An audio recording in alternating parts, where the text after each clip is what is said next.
ค่ะกราบสวัสดีอีฟซีทั้งช่องของสงกรานต์นะคะมื้อนี้จะมีแนวทางตำลาวของเซียนไส้ว่านมาฝากค่ะตำลาวของเซียนไส้ว่านมื้อคืนนี้นะคะเลขวิ่งบ่ผิดหวังค่ะให้6กับ7มา7ค่ะพี่น้องแต่จับคู่ไปทางอุบลคือเก่าค่ะพี่น้องจับคู่ไปเป็นเลขลางทางอุบลเด้อค่ะนี่ค่ะ4 7ออก7 4ทางอุบลวิ่ง6กับ7มา7ทางเฮาก็คือ07นะคะ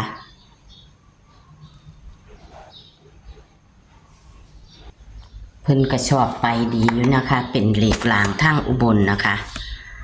ของเพิ่นชอบไปเป็นเลขลางทางอุบลนะคะในมื้อนี้นะคะวันที่31จะเป็นตัวใดเฮามาไปรับชมรับฟังเสียงสัมภาษณ์กับเซียนไส้ว่านได้เลยค่ะฮัลโหลสวัสดีค่ะสวัสดีมาตำลาวไปทางอุบลอีกแล้วเลขเจ้า4 7ออก7 4ติเมื่อวานออก7 4 0 7 02แม่นบ่แต่ว่าเลขวิ่งมาอยู่เลขวิ่ง7เลขวิ่งให้6กับ7มา7เนาะ07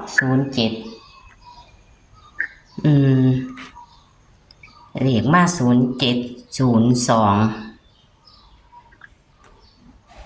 เจ้าถูกบ่แต่ว่าเจ้าให้เลข3ตัวนี่ก็แม่นเป็น0นี่คือสิได้โตดอยู่นี่เนาะ267ถ้าเอา0ใส่นี่เป็นโตดเลยไม่ถึงเรื่องไม่จริงนะครับได้หรือไม่เหมือนนั้นแหละมันที่สองเลยมันสองเลย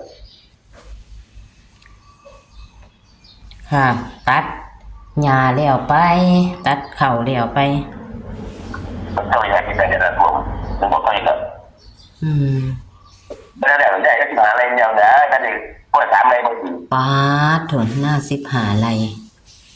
แต่ถ้ามันเป็นตามเบอร์เลยครับที่บ้านเท่ากันนะบอกเข้ากันเลยนะครับเอายาไปนั่นเอาสีดเอาดีอยู่ดิแต่ว่าเฮาย่ามเฮาเงินไปสีเฮาไปนั่นมันก็ออกหมดคือเก่านั่นล่ะนี่หนาวอะไรเลยครับเอาได้เอาคิดเอาค่ะวิ่งเกตดิวิ่งเกตนอนนี่ฮะค่ะวิ่งเกตจับคู่มันวิ่งอยู่ฮะมันวิ่งอยู่ที่ค่อยได้ยินว่าจะวิ่งเกตเนาะ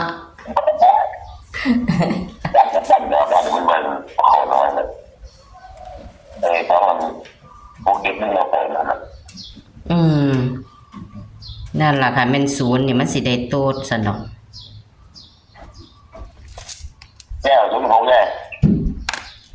วิ่ง0กับ6ว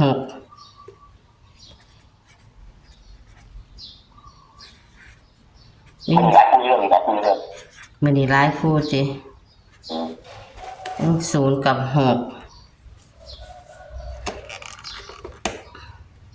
เป็นสูตรเก่าบ่คือหลายโตมันเป็นหยังบ่มันไม่ได้ไม่ว่าถึงกำลังโอเคเอาถึง5ได้05 06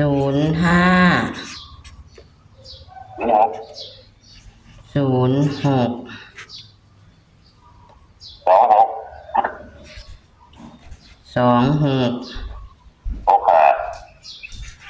65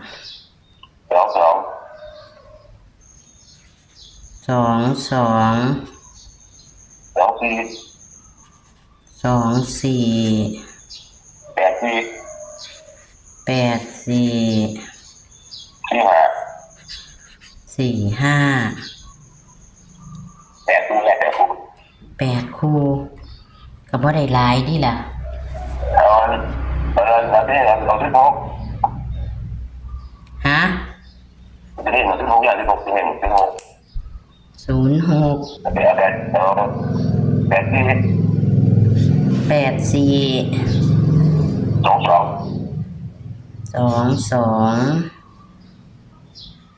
3 ตัวเนี่ยนะตัว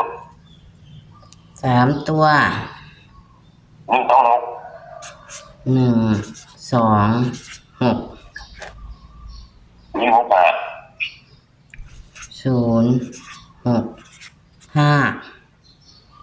อันนี้กระดาษตัวนี้บอกไม่ได้เลยแล้วว่าอย่างนี้แน่เลย บ่ออกมาแรงมันก็สิออกมื้ออื่น มันแม่มันแรงมันล่าบอกแรงมันบอกตรงนี้เลยนะ065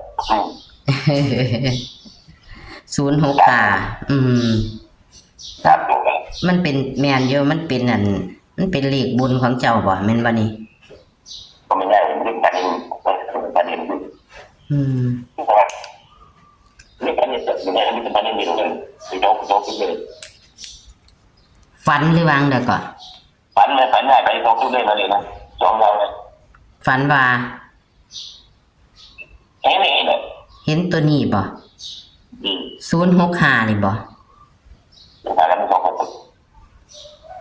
น 065คือ126นี่ติอืม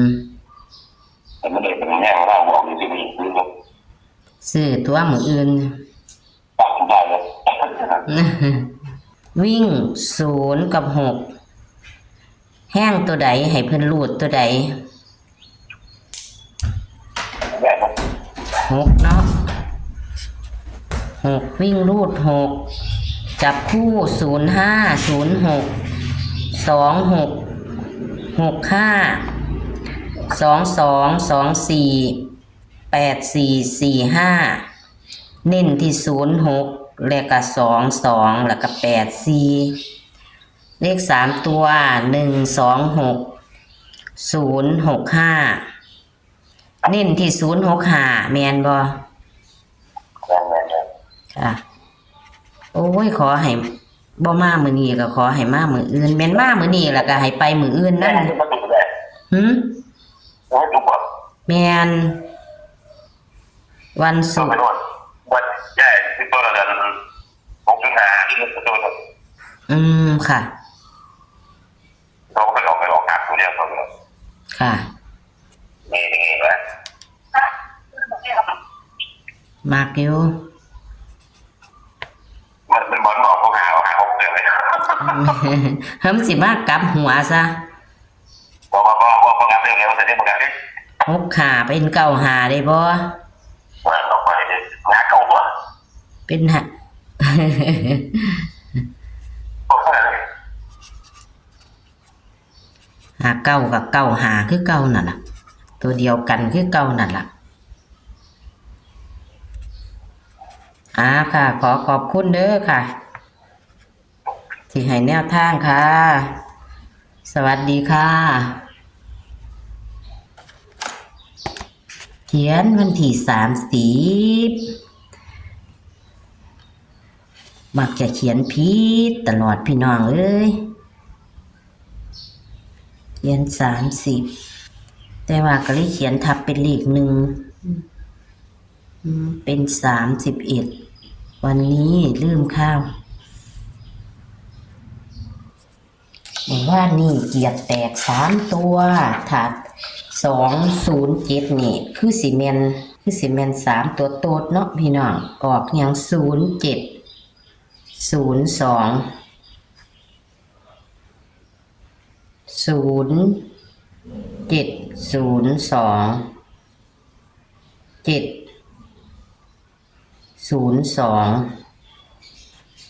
ถ้าเปลี่ยนเป็น0มันก็จะเข้า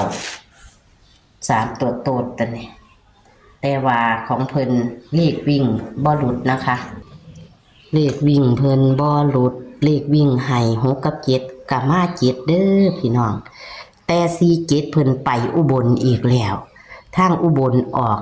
74นะคะ31เด้อค่ะตัวใหญ่สุดเลยเด้อพี่น้อง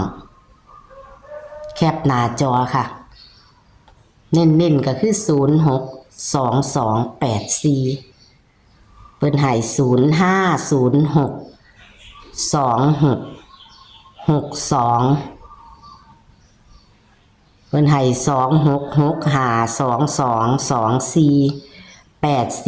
266522248445ค่ะพี่น้อง